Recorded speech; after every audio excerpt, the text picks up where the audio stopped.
We've had an introduction to sets, and we've seen how we can manipulate sets and combine sets.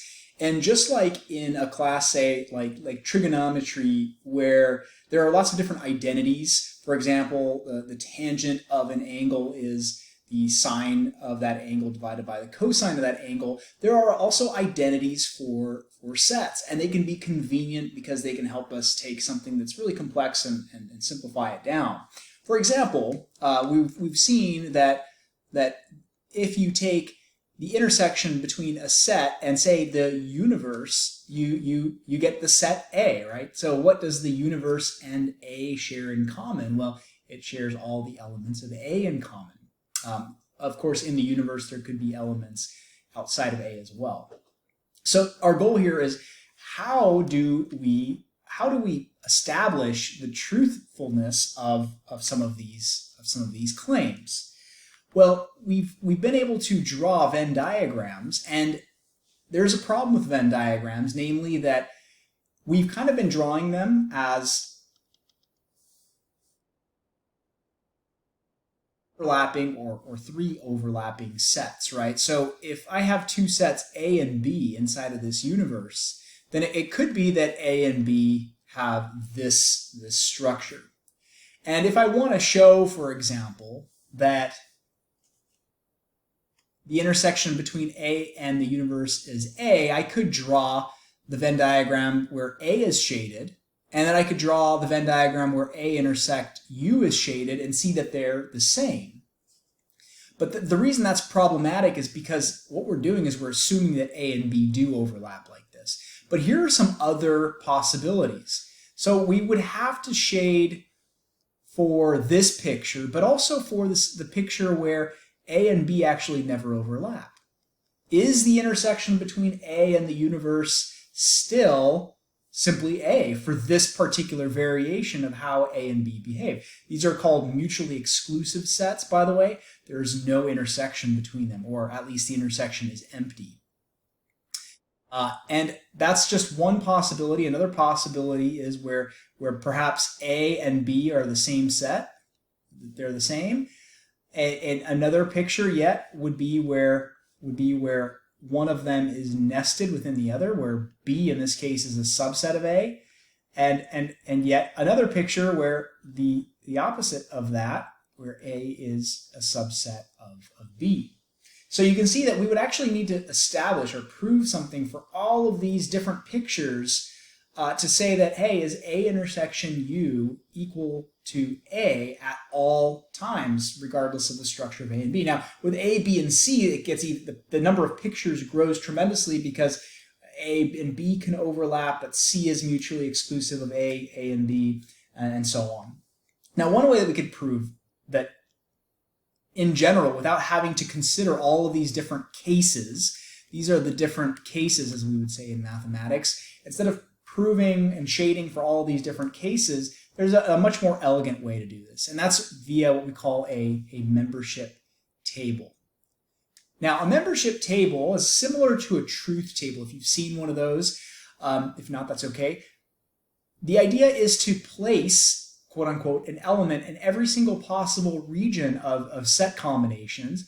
Use a 1 to indicate an element is in the set and a 0 to indicate it is not. Thereby, if it's not in a set, it is in its complement, right? So 1 would mean, if you are in A, then that's this portion here. That would correspond to a 1. If it was 0 for set A, then that means you would be in the complement of A. That would be everything outside of A. If after constructing this table, we find the membership in respective portions is the same for the two sets in question, well, those two sets then have to be equal. Let's illustrate this for the first de Morgan's law.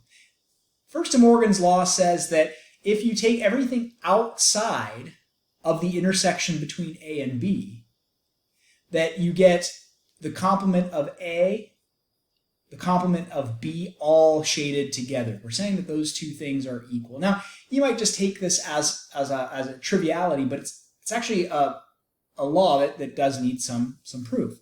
So let's just draw a Venn diagram here. We know this is not the right way to do it because we'd have to draw all those 5 different pictures, but let's just go ahead and draw it to indicate what the logic of this membership table will be. So in this first one, let's just go ahead and look at sets A and B. And now there are 4 distinct portions. There's what we'll call portion 1, which is you are inside of A and not inside of B. There's portion 2, which is the intersection between A and B. There's portion 3, which is inside of B and not inside of A. And then there's portion 4, which is still in the universe, but outside of A and outside of B. So let me just break this in a different notation. Region 1, you can think of as the intersection between A and B complement. So the way you could read that is A and not in B. Region 2 would be A and B. Region 3 would be not in A and in B. Region 4 would be not in A and not in B. Okay, so those are those 4 regions. Now the way I'm going to denote these is in terms of membership in A and membership in B. This first set, yes, does have membership in A, so I'll place a 1 there, but it does not have membership in B, so that will contain a 0. So 1, 0 would mean in A and not in B. A and B would be I am in A, I am in B. Not in A, so 0, and in B, 1. And not in A and not in B would be 0, 0. Okay, so those are the 4 situations we have to consider, and what we're going to try to do here is we're going to compare these 2 sets, this one here to this one here, and see that for all of these 4 different situations, these 2 combinations of sets are going to be equal. So show for all 4 combinations, the 2 sets are the same. Okay, now to make this easy, because when you add a 3rd set, you have to consider all the different combinations of in A, not in B, in C, etc. I always like to start off with the rightmost column of my 2 sets and just place 0, 1, 0, 1. And then move to the left and go 0, 0, 1, 1, always doubling the number of zeros and doubling the number of 1. So if we had a 3rd set, we would have 0, 0, 0, 0, 1, 1, 1, 1. And this just captures all 4 of these pictures. You can actually see the first one is set 4, the second one is set 3, set 1, and set 2. So this just makes it strategic so that we can indicate all those sets nicely. All right, so what do we want to do? Well, we want to form A intersect B complement of that. So what I'm first going to do, and there's a lot of ways to do this, I'm going to form A and B in a column. These are going to be kind of like my helper columns to build up complement of A intersect B. So A intersect B. Okay, so in the first situation, we are not in A and we're not in B, and an intersection requires us, things to be in both, so this is going to produce a 0, right? In fact, the only situation where we're both in A and B here, so I'll place a 1 there. So that basically says, yes, we are in A intersect B. No, we are not in A intersect B. No, we are not in A intersect B. Okay, then the next column that I'm going to do is again, I'm doing this in steps so that I don't make any mistakes. Now what I have to do is say, well, if am I in the complement of A intersect B? Well, what does that mean? Well, that means, am I not in A intersect B? Well, in this first row, it is true. I am not in A intersect B. So that's a true statement. In the second row, yes, I am not in A intersect B, right? So in other words, a complement inverts the symbol from 0 to a 1 or a 1 to a 0. In the third row, it is true that I am not in A intersect B. And in row 4, it is I actually am in A intersect B, so I am not in its complement. So you see how the zeros become 1s and the 1s become 0s when we build a complement. So this is the first column I want to compare, and I want to compare that to the membership in A complement union B complement. So what I'm going to do is create a couple more columns here, one for A complement, one for B complement, and then one for their union. Union's easy to take as long as you have membership in one, then you have membership in A union, A complement union B complement. So complement just means, is it true or false that I am not an A? Well, yes, here it is true that I'm not an A. Here it is true that I am not an A. In the third row and the fourth row, we ones, so we are not in A complement. Same thing here for B, 1, 0, 1, 0, inverting the signal. Now, a union will be true as long as you are in one of them. So here I am in both, so that's a true statement. Here I am in at least one of them. Here I am in at least one of them. And here I am in none of them. And so now what we've done is we formed the A complement union B complement column. And if we go row by row, we can just verify that we get the same value. So we got a 1 for the situation where we consider where we're not in A and we're not in B. Here again, these match, these match, these match. And so our membership for both of the sets is the same given different combinations of A and all the different combinations of A and B. So since this column is the same as the last column, we can now establish that therefore A intersect B complement equals A complement union B complement. Okay, so all we have to do is really just show that membership will be the same across all of the different cases. And notice that we never assumed what the picture looked like. We never assumed that it was an overlap between A and B. We did in establishing all the different possible regions, but this membership table does not distinctly claim, hey, it is the first picture or the second picture or the third picture. It doesn't matter which of these pictures holds. This membership table establishes equality for the general case. So once again, what we need to do is we need to look at every single region, every single potential region in the Venn diagram. At most, there would be 4 possible regions where we have this sort of overlap. But again, it could be that we have a situation where A and B don't overlap, and therefore this 1-1 case doesn't matter. But we're adding it in there because it could matter, like it does in this picture here. So we consider all the different variations, all the different regions in maximum possible expansion of these two sets. And then as far as how many columns we have, these are just what I call, this is a helper. And these two are both helpers as well, meaning I don't necessarily need those columns. I really just need the star and the double star columns, but in developing those, it's helpful to have some intermediate steps. So let's take a look at another one. This is called the absorption law that basically, and you can probably even intuitively think this through, if I union A with the intersection of A and B, then that's still just going to be A, which makes sense because you think about this picture where here we have A and B, and this is the intersection, and A is all of this, and you union them together, it's just going to amount to nothing more than A. Let's go ahead and build this membership table. So I'll just draw 2 columns, A and B. And I know there's going to be 4 possible outcomes already. Again, I'll just do 0, 1, 0, 1, 0, 0, 1, 1. That tackles all the possible variations. And now for the column A, well, I'm already done with that. Okay, there's column A. I'm not going to do another column for that. I already know what the values of A are.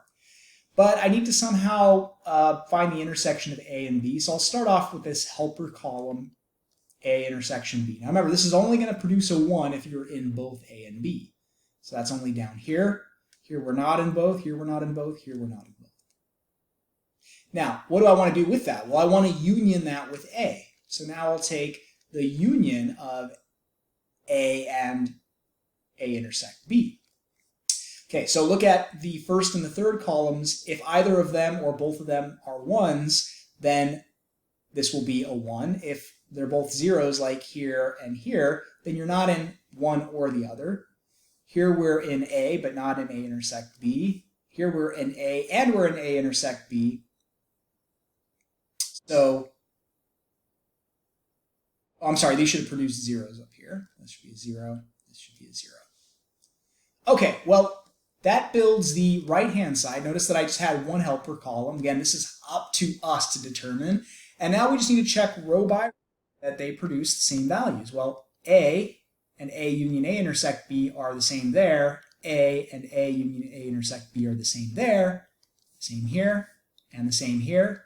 Therefore, A union A intersect B has the same membership as A.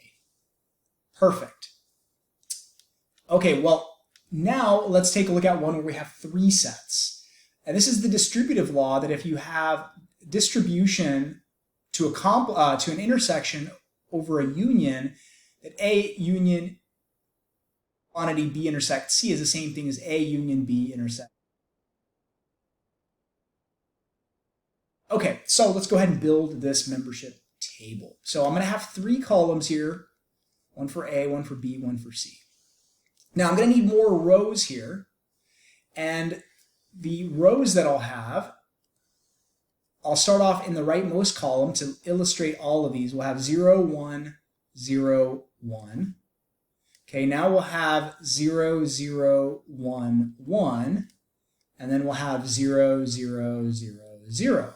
Okay, now we're not quite done because we haven't considered the case where A is 1, so I'll repeat the same thing again. 0, 1, 0, 1, 0, 0, 1, 1, and now we'll have 1, 1, 1. There are 8 different regions if you consider, again, the biggest possible expansion of A, B, and C, and the greatest number of regions you could possibly have is if they intersect where each pair of sets overlaps, but there's also this triple overlap in the center. And if you count the number of regions, we have 1, 2, 3, 4, 5, 6, 7, and then 8. And this captures all 8 of them. So because each set has 2 possibilities, 2 times 2 times 2 gives you 8 total distinct regions. Okay, so we're going to need some helper columns here. So I think I'm going to start off with A union B intersect C. So I'll intersect B and C together. If we are in both of them, we'll produce a 1. If we're not in both of them, we'll produce a 0. So here we're not in both of them. Here we're not in both. Here we're not in both. Here we are in both. Not in both. Not in both. Not in both. And here we are in both.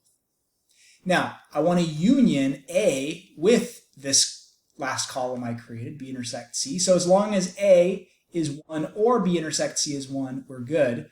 But here they're both 0, so the union, we're not in the union. Here they're both 0, we're not in the union. Both 0, not in the union. We are in B intersect C, but we're not in A, so we are in the union. Here we're in the union because we're in A, and same thing for these last rows down here. Okay, so now all we need to do is, now that we have this right-hand side, left-hand side built, we need to build this right-hand side. So let's find A union B. That's going to be our first helper column. Then I'm going to want one for A union C. And then I'm finally going to want one for the union of, the intersection of A union B, A union C. Okay, again, I chose to do that in the helper columns because that way I'm not going to make a mistake in logically thinking this through. I can just piecemeal this. Trust me, it's a lot easier. So as long as we're in either A or B or both, we're good. Here we're in neither. Here we are in B, and then for the rest of the rows, rows 3 through 8, you can see we're in at least one of those. So I'll have 1, 2, 3, 4, 5, 6. A union C. Okay, again, as long as we're in at least the first or the third column. So in the first row, we're in neither. In the second row, we're in C. Neither for the third row, we're in C for the fourth row. And then for the remaining 4 rows, you can see we're in A. So it doesn't matter whether we're in C because the union will be true. We'll be in the union. And now let's intersect those together. So we are in both of these 2 columns as long as they're both 1s. So the only places where that happens is the rows 4 through 8. So we are in both. We're in the intersection of A union B and A union C. And here we are not, so these will produce zeros. Now, that's the right side. And as long as the left side and the right side have the same membership, which you can see row by row, we're the same, same, same, and then you can see that all of these are ones and all of these are ones. So I'll just put a whopping check there, and therefore, A union B intersect C equals A union B intersected with A union C. And so we've just proven that. Again, there are so many different variations of this picture, right? Situations where maybe C doesn't overlap with A and B at all. Maybe C is kind of over here. And there are way too many pictures to try to draw Venn diagrams and prove that these are true in general. The membership table takes care of that for us. As a final remark, the question we might ask is, well, why do we want to prove these identities are true? And one possible reason for that is that anytime I have a union between one set and the intersection of two sets, I can actually mathematically or algebraically almost, if you will, use these different identities. And sometimes it helps us take really complicated looking combinations of sets and reduce it down to something much simpler. Or to take something that is written like this and to substitute it with something that's written like that. So there are lots of different reasons we would want to do this. And just like in trigonometry, you can often make trigonometric functions simpler.